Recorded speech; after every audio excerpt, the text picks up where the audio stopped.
Although the phrase building bridges beyond is new, the philosophy behind that statement certainly isn't. Faith Lutheran Church was started by a small group of devoted Christians in the 1950s. Although our church began humbly in a chapel donated by Jefferson Barracks, they soon began planting roots at 5911 Telegraph Road. Soon, Pastor Wilbur Maring accepted a call to serve as their pastor. His widow, Gertrude Maring, remembers her husband's vision for the community well.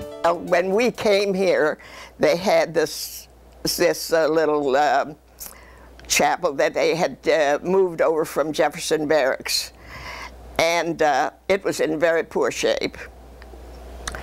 And I just thought, when I looked around, I thought, well, he will want to come here. And the pastor who took us around thought the same thing, and he told him. And then we stood out on the grounds, and my husband looked around and he said, you know what, I see that St. Louis is going to come out here. He said Oakville is going to grow, there's going to be a lot of subdivisions, and when there are subdivisions, if the people move out here, then there are going to be children, and there have to be schools, and they will need Faith Church, and we should be here for them. And he said, I just have a beautiful vision that this church is going to grow and what's going to happen to it. And he kept that vision. And you know, I think the Lord really wanted him to be there. This legacy of faith and mission continues today, and that wouldn't be possible without your faithful giving to the Building Bridges Beyond Stewardship campaign over the past 3 years. Your giving has allowed Faith to continually reach and equip people to think and act like Jesus. As of right now, you've given over $1.5 million toward Building Bridges Beyond. This has been above and beyond your general fund offerings.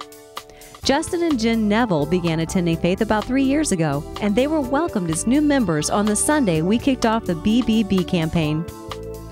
As far as the financial aspect of the campaign, we were really excited about the whole idea, and we had just started to tithe at the same time. I think just the series on giving that we were going through that fall and being in a small group, I think that it was just a powerful message to finally learn what tithing really was about, and that it wasn't just the church begging for money, that it's just that your obligation to God and to give back to God. And that at that point it kind of clicked, and it just felt like it was important to us to make that happen, even if it was hard. We want to celebrate what God has accomplished through us during the Building Bridges Beyond campaign. We've added new lighting and audio equipment inside our worship center to allow for a more vibrant worship experience. We've also added more than 160 parking spaces to allow more families to attend our services on Sunday morning. We'd also like to make some improvements down here to benefit the children's ministry. Another goal of Building Bridges Beyond was to build a new building dedicated to our youth. We're currently working on plans to build a metal frame building here behind our current facility dedicated to serving area students.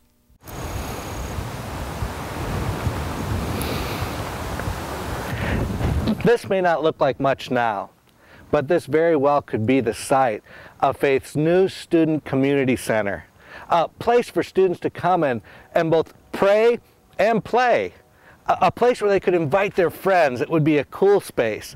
I mean, it's be so much easier to invite friends or something like that than say, hey, come to my church into some gray room in the basement where we have Bible study. It's, a lot easier to bring people into a fun place to go rather than just, empty rooms. If we got our own space, it'd be awesome, because then we'd have somewhere to hang out with friends. We'd have somewhere to eat, somewhere to just talk, and it'd be the new hangout. Right now, all we've got is friends' houses in the mall, and not every parent wants to take their kid to the mall. I envision on a typical evening in this building, it would be full of activities. There would be students in the game pit playing the latest video game. Then off in another corner at Mission Cafe, there would be students that would be working on laptops with a wireless internet, or working on their homework, getting help from one another, or perhaps even from a volunteer teacher that could offer tutoring. There would be students lounging on couches, maybe going over their lines for the drama that will take place in the youth worship. And then also there will be a basketball goal where 3-on-3 and students waiting in the wings to play the winners. And then suddenly the lights dim and there's a call to worship. All the activities stop. The students gathered in the center to worship their Lord. Wow. And it's so important that the children have their place in the church. The children are not the church of tomorrow, they're the church today. Over the past 3 years, we've worked hard to build the framework so we can build bridges to people who need the love of Christ. Now Faith is ready to move beyond the bridges. We've set 6 goals to guide our next 3 years as we move beyond those bridges. First, we like to reach out to more people and see 2,010 people in worship weekly by the year 2010. We'd also love to see 2,010 people having at least one mission experience where they get to share the gospel. Next, we want 2,010 people to be having ongoing conversations about Christ in their everyday life with at least 2 unchurched non-Christian people. Faith is a church of small groups, so we want a full 2,010 people to be experiencing community and growth in small groups by 2010. We also want our core faith community, which represents about 1,500 people, or 75% of our weekly attenders, to be actively living out our mission statement, thinking and acting like Jesus, by being involved and invested in the church by 2010. Finally, we like to connect with 500 different ministries and organizations and develop close relationships with 100 of them in order to work together for kingdom growth by 2010. But you know, with all those things being said, we know that if we're going to be successful, it's going to take you. It's going to take your involvement. It's going to take your investment. It's going to take your time. And realizing that there's an eternal impact that could be made with our time, with our talents, and with our treasure. As the Apostle Paul said in 1 Timothy chapter 6, he says that we might build into eternal things so that we might experience life that is truly life. Indeed, it's going to take every one of us to be involved and invested as we reach and equip people to think and act like Jesus. Can I just say it again? Thank you for your faithfulness.